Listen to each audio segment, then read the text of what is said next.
Привет! Сегодня мы рассуждаем. Salutations! Today we are discussing China versus South Korea. This would very much be a hypothetical war, as any conflict in the real world would inevitably involve United States as well. This scenario will assume no US presence. China would have a few options in such a war.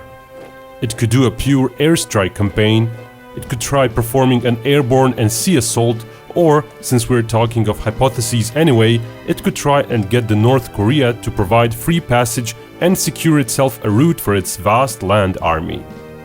As usual, no nukes, morale, or allies will be modeled. Only a short year or two long war will be considered. South Korea could try and go on the offense, but realistically, the difference in numbers is just too staggering. China has more planes, ships, missiles, and soldiers overall. Offensive ops against China would be suicidal. During the initial exchange of missiles, China would likely come out on top due to larger arsenal, all going at a relatively limited number of targets. South Korea has a harder task. Its smaller arsenal would go against a much larger target set. Ultimately, Korean missile strikes could hope but to make a small temporary dent in Chinese offensive. Korea does have hardened bases and infrastructure, stemming from its preparation for war with its northern neighbor. Those would help alleviate some damage from Chinese strikes. South Korea also has potent air defenses, which could cut into Chinese cruise missile strikes. Ballistic missiles, though, would mostly be impossible to stop. The rain of Chinese missiles would trap a good portion of Korean planes on the ground and make a dent in Korean air defenses. With continued bomber strikes, Korea would never be able to use full number of their fighter planes. Besides ground-based SAMs, South Korea can count on its ship-based air defenses. But Chinese Navy could try and form a perimeter on the sea as well, and it has a much bigger air defense fleet. One of China's biggest advantages would be military intelligence. While Korea has no spy satellites, China has almost as many as US. It also leads in number of aerial electronic intelligence, surveillance, and recon platforms. Korean operations would be watched most of the time. Korea would quickly settle for a defensive stance.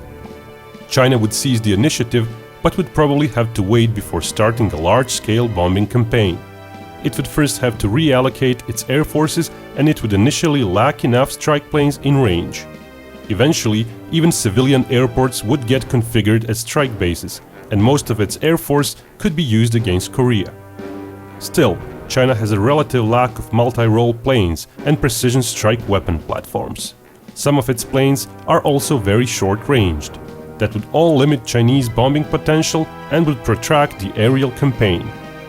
With fairly modern Chinese jammers and anti-radar missiles, Korean air defenses would slowly get neutralized.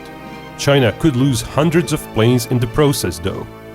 Chinese combat jet fleet is larger, but it would have smaller availability due to the distance it needs to cross. Chinese do have more of the modern fighters compared to South Korea. In the end, they would win through numbers. It would only be a matter of time before Korean defenses become helpless. With their huge navy and small distance to Korea, the Chinese would quickly take control of the Yellow Sea. Controlling the Korean coastline, however, would not be assured. China would also have more trouble blocking the eastern Korean coast, as it is farther away. Safely crossing the Tsushima choke point would delay Chinese Navy quite a bit.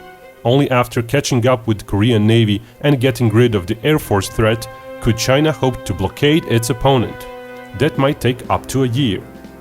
Korean Navy would be ill-advised to meet Chinese Navy out in the open. It would be far outnumbered. It would likely stick to the coast, hiding between islands, trying to buy time. Submarines and small attack boats hiding behind those islands would be one of Korea's best assets. But even after sinking dozens of Chinese ships, they too would basically get wiped out. If satisfied with just the aerial campaign, China would be a clear winner. Its victory would be quite costly, though. If China wanted to actually take South Korea's land, its best bet would be island hopping. Outer islands would feature less Korean defenders, and China could amass troops, helicopters, and artillery support there. Going straight for Korean mainland would likely end in failure. Chinese amphibious fleet is very large, but it is still dwarfed by what Korea could muster and throw at the invaders. Important to note is that every invasion force needs a logistics train, and every day the invasion force spends on enemy shores, it needs more and more supplies. China would quickly find itself spending most of its transport fleet capacity on carrying supplies to support the existing troops. Not all ships would be available, and most would suffer heavy losses. Airborne assaults would find themselves in a similar position. They would have added issues of lacking heavy equipment, as that requires runway operations. Helicopters would also be limited to approach from a single vector or face limited payload. Chinese would be met by literally thousands of Korean tanks and artillery pieces. It would be a bloody mess that wouldn't pay off for China. These islands in particular would provide good stepping stones, as they are far enough to prevent most of Korean artillery strikes, yet close enough to enable usage of very small landing craft for the next step of Chinese invasion. Chinese could then even use hundreds of improvised or civilian craft and ferries for landings. Furthermore, the turnaround times would be much shorter. Downside of island hopping approach is that it would take time to set up and mobilize the transport fleet. Korean Navy would also first need to be defeated, as well as most of Korean aerial assets. Proper assault on the mainland would probably not happen within the first year of the war. When the assault does start, China could probably be bringing in fresh troops and supplies at a visibly greater pace, perhaps even enough to get a permanent foothold once a full aerial dominance is established and exploited. But even so, the punishment for a more numerous opponent would be severe, and Chinese losses would dwarf Korean ones. Advance in such a situation beyond the beachheads and through urban environment would be painfully slow. The lopsided casualty ratio in Korean favor would continue. Within the 2-year limit posed by the scenario, China could not hope to take control of sizable part of Korean territory. It is thus likely China would satisfy itself with taking key Korean islands and not attempt going after the mainland, which would still in essence be Chinese victory. Now, if somehow China is allowed to traverse North Korean territory, situation would be much more in Chinese favor. First of all, Chinese could use its air power more efficiently, going straight over the peninsula. They could use additional bases which otherwise wouldn't be in range of South Korea. Secondly, the vast majority of Chinese land army could slowly approach Seoul. Even though Korean army is huge, Chinese is bigger still. And since the distances involved aren't that great, Chinese logistics train wouldn't get too stretched out. China would try and bypass Seoul rather than get bogged down in urban warfare. Additional air and sea assault in the south would be much more effective in this scenario, as Korea would be hard-pressed to split its forces and fight on two fronts. China would still have it quite hard, as the whole Korean peninsula is not very large and concentration of soldiers would be huge. There are lots of cities to fight through, hard to cross mountains in the east and scattered rivers throughout. South Korea would have a hard time with supplies during a blockade, but it has a mature weapons industry, so it wouldn't need to try and stockpile as many large items. However, Korea today relies heavily upon imported food, oil, coal and other resources. While a year-long blockade is something Korea might endure, a longer conflict with a multi-year blockade would likely lead to a total collapse of defensive capability, as well as widespread hunger.